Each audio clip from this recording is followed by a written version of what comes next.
It is the panda capital of the world. It's also famous for its hot, spicy food. We're talking about the far western Chinese province of Sichuan. Ni hao, welcome. I'm Greg Granger. Ahead, pandemonium personified. Giant panda Fifi frolics with its new baby. Fancy a cuppa? Or have you had a change of face? Sichuan's rich culture on show. Historic old towns. Spicy new dishes. Taoist rituals. And giant Buddhas. All that and more as we explore the charming Chinese province of Sichuan.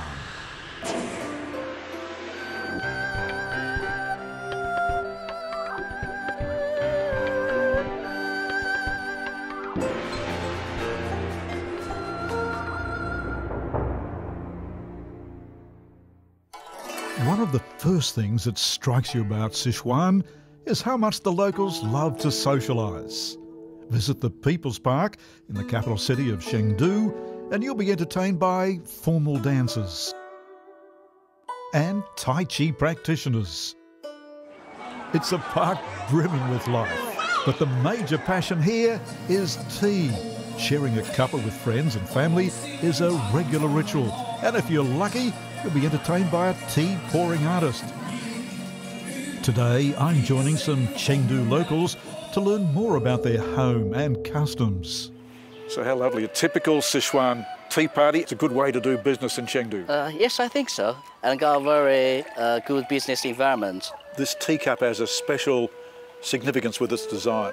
The lid represents the universe, the teacup and the tea itself represent a human being and the education of the human being in their mind. And the tray represents the earth. We should understand how to enjoy tea is to keep the balance with human being, the universe and the earth.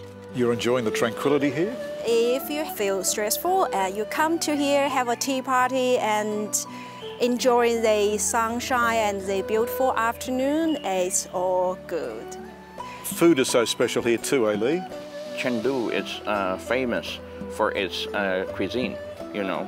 I have been traveling in the last 30 years, but I still like the food in Chengdu because Chengdu or Sichuan is the hometown of a special kind of a pepper, Sichuan pepper, made the food much more tasty comparing with other foods in other provinces in China. With a population of 83 million people, Sichuan has plenty of mouths to feed, and to cater for that, there's 40,000 registered restaurants alone here in Chengdu. With so much competition, there's plenty of innovation. The secret to Sichuan's hot and spicy dishes are the variety of seasonings used, especially Sichuan pepper, which is rare in other regional cuisines. Take a walk in Chengdu markets like Jingli, and your taste buds are assailed with a myriad of exotic dishes. Talented street entertainers abound here.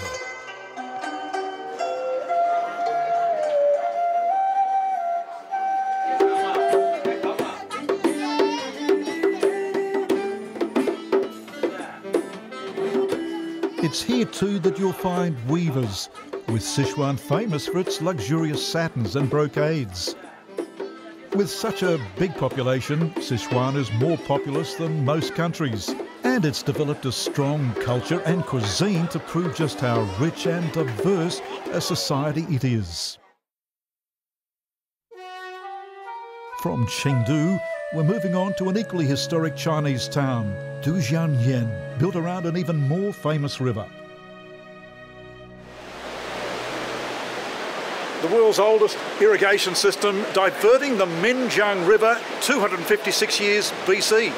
It may be 2,200 years old, but this irrigation system is still in operation, clearly the forerunner to conservation management, and described by locals as the origin of the land of abundance.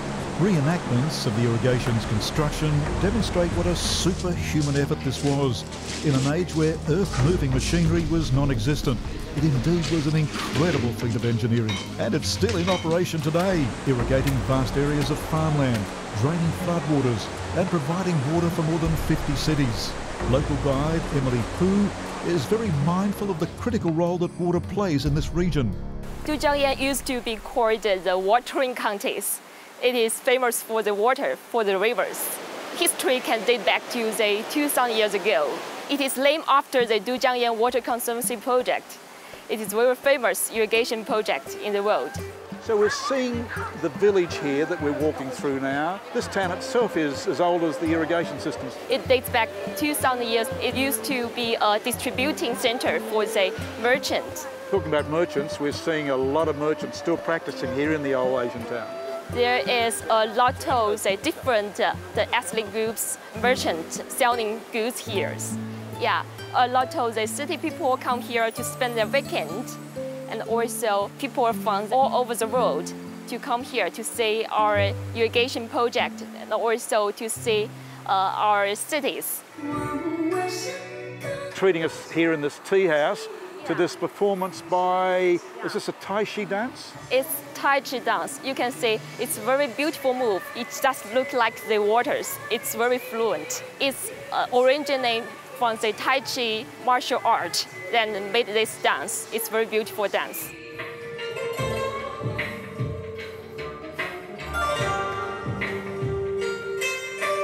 And of course, being in this tea house, we're watching a tea artist pour tea in a dance. It's a long mouth teapot. The tea ceremony just looks like a dancing. Another wonderful skill here from Du Jiangyan is the face change artist. It is a very old art in the ancient times. People show their different emotion on their face and change it very quickly.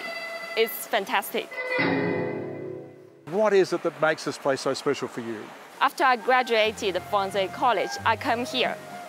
I love this city because this city is a green city, a lot of forests, a lot of rivers, and the people here is very friendly.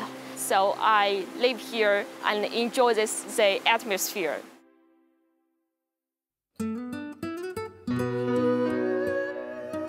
A change of face, a change of pace as we prepare to encounter pandas. China's national treasure, the panda, adorable. Now they are an endangered species, but numbers thankfully are increasing with breeding programs like this, 520 now in captivity, 1,800 in the wild. One big success story greets us on arrival at the Duzhang base for giant pandas. This is Fifi, a 23-year-old panda who's just successfully increased the panda population by 1. And here she is, Fifi's baby, just 9 months old. So young, she's yet to be named, but certainly feisty enough to wrestle mum. Fifi's fellow pandas are active all over the base, such as these babies being hand-fed. One keeper who gets to handle them is Zhu Peng. Very active, these pandas. Yes, very active. This panda named Yaxing. Yaxing is named the famous star of the Yanbi Fengxia base. So this one is almost 3 years old. It's a boy, very naughty boy. So let's talk panda numbers, because we're quite lucky to see this panda, 1,800 in the wild, 500 in captivity. And here in the 4 bases that you're working with, you're being very successful in rearing more pandas, both artificial insemination and natural rearing. Yes, we have the big captive number, but our main job is not for the captive one. We want to try to release from the captive to the wild. We try to enrich the wild number because, the territory of the wild is segment. They are separate with each other. The wild ones can't mate in the spring, so it's very dangerous for them. Maybe in the small group, some relatives will mate, and many years this group will die. So we try to release the different gene group to there to try to enrich them. So as I understand it, you only release 2 pandas every year. You have to prepare those pandas, train them to be able to live independently in the wild. The key point, we depend on the panda's mom. the mommy who had the wildlife experience, so she know how to survive in the wild. So the panda mommy taught the baby how to survive. So this can be success. And now we have released the 9 giant pandas, and among it we have the 7 success. So every year we are going to release more. What about you and pandas? How do you feel about pandas? It's my favorite. My family is panda family. Yeah, my husband is panda keeper, and my job is introduce panda to many visitors from the whole world. So we love panda. Yeah, treat them like my family members. You know, we are family.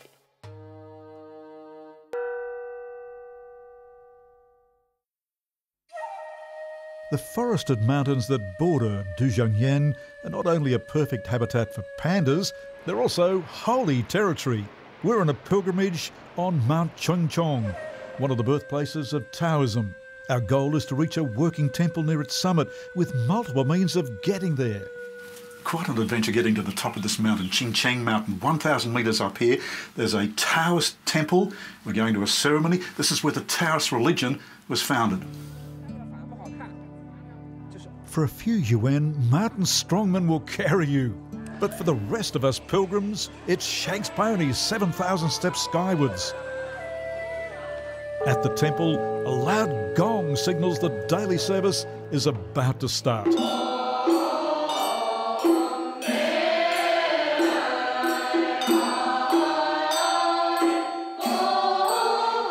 Today, 12 Taoist priests are performing a ritualised ceremony, praying for peace, happiness and a long life for their followers.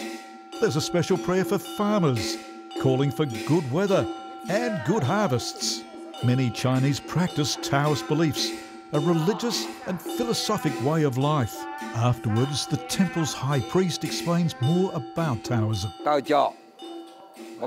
Taoism means living in harmony with the world. It's a belief system that goes back 18 centuries. It's a philosophic system about how to keep humans in tune with the cycles of nature. Our time on this holy mountain has come to an end. We're travelling on to a neighbouring region of Sichuan, which has been rocked by tragedy in the form of the great Wenchuan earthquake 10 years ago. It's a destination of remarkable beauty and tranquility, and yet that beauty and tranquility was absolutely shattered by a violent earthquake at this time, 28 minutes past 2 in the afternoon on the 12th of May 2008. After 20 seconds of a violent earthquake, half the town's population of 12,000 lay dead. This high school in the mountain village of Yingshu collapsed, killing students and teachers alike. The devastation across Yingshu was such that thousands of people were still missing weeks later. One survivor who lost most of her family was Shen Xing.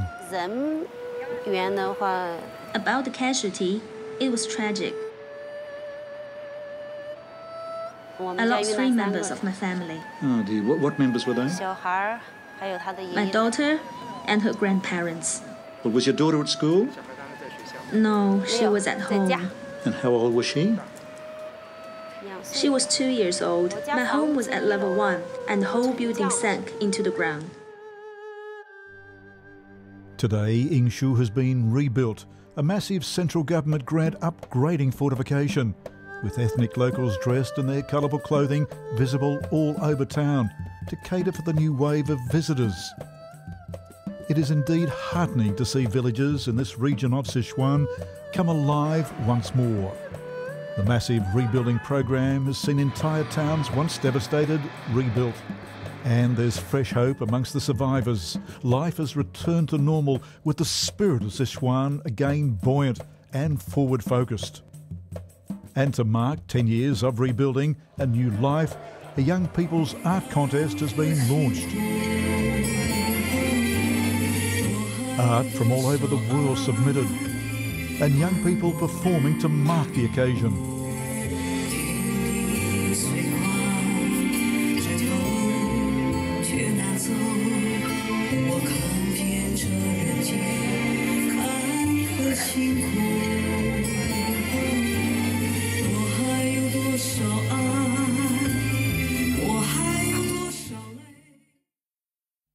It's not just earthquake-devastated towns that the people of Sichuan are rebuilding. Work is well underway with a vast new part of Chengdu, the Tianfu Economic Zone, costing $34 billion and housing 5 million residents. New Sichuan means new transport in the form of these high-speed trains taking us way north to some historic battlefields. Sichuan is one of China's largest provinces, with these high-speed trains zipping us to distant attractions. China now has the biggest high-speed train network in the world, no mean accomplishment given the network has been built in the past 10 years. With speeds of well over 300 kilometres an hour, high-speed trains have become an incredibly popular and economic way for Chinese to travel long distances around China, with our journey today to Sichuan's northern border taking a third of the time a car trip does. First stop today is the ancient walled city of Zhouhua, scene of many battles in the 1500 years since it was built. The majestic Lincheng Gate was originally built in the Ming Dynasty, entrance to a place recognised for its strategic importance by military leaders. Today, visitors reenact the role the local governor and his followers would have played in centuries past.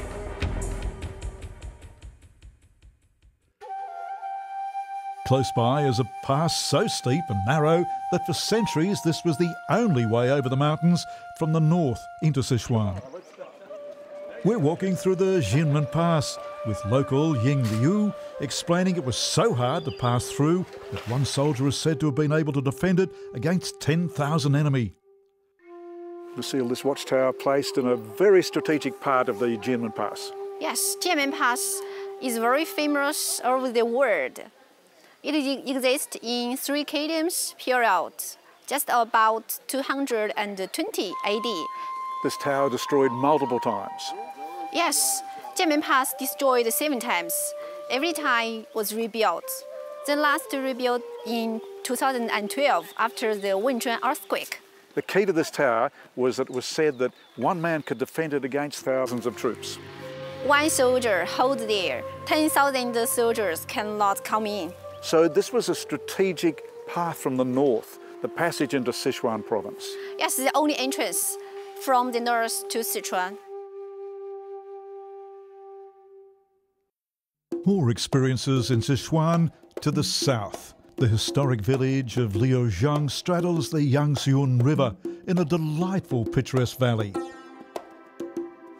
And across that, they've laid stepping stones, although the gap between them is so wide you have to run, making them running stones.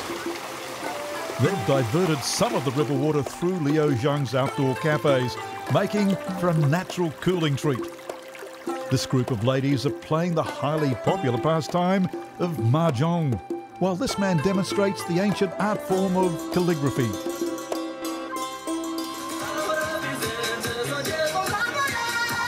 The highlight was watching this group swing into action, creative dancing, a favourite exercise with many locals.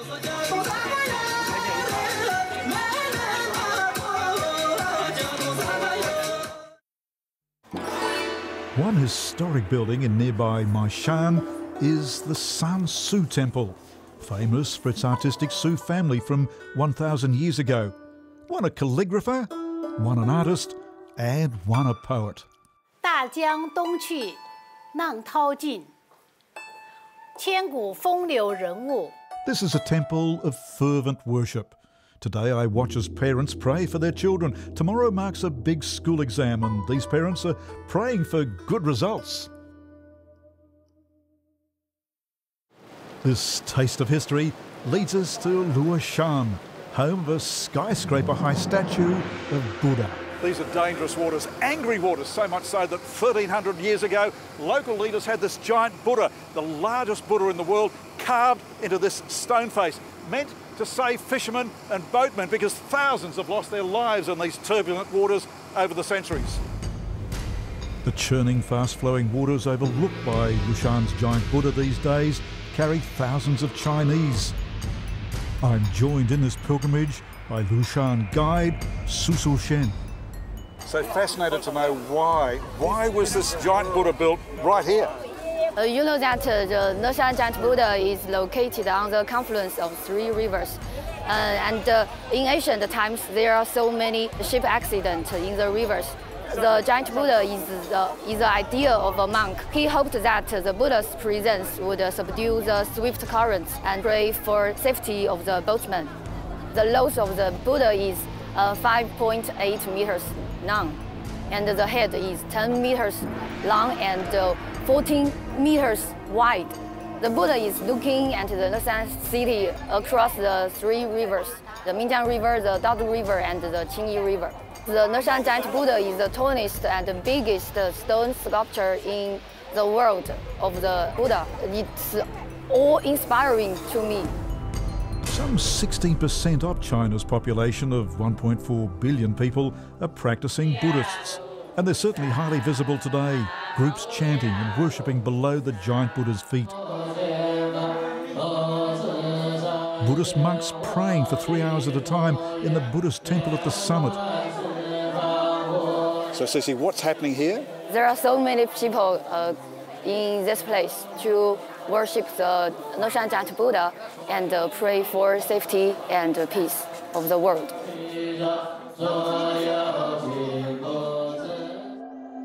From the tip of the giant Buddha's giant head, we get to experience how tall the statue is, walking down alongside the Buddha, a height of 71 metres.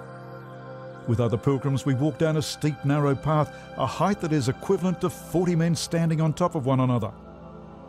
From Lushan's giant Buddha, we head back to Chengdu and Dujianyan for a final taste of this charming province. As we take in the province's stunning night lights, I'm reminded that Sichuan is one of the birthplaces of the Chinese nation and plays an important role in China's history. Not only is this the hometown of giant pandas, it's also a vital breadbasket for much of China. But it's in the area of cuisine that Sichuan has earned the hottest reputation. Hot and spicy. Take a walk through the colourful market alleys and you'll encounter hundreds of tasty dishes on offer. In all, there are 40,000 registered restaurants in Chengdu alone, employing more than 600,000 workers. The rich, spicy food is even spreading globally, with Sichuan restaurants found in cities as far afield as Sydney and Melbourne, with the red chilli restaurants specialising in this cuisine. Take a peek in the kitchen, and there they are, chefs flavouring every exotic dish. It's a gourmet lover's paradise. Our farewell moments are spent taking in Sichuan's penchant for performance. From martial arts in the open to Chinese opera, a riveting performance of the ancient Chinese art form of Bian, demonstrating the changing face of an historic and charming Sichuan.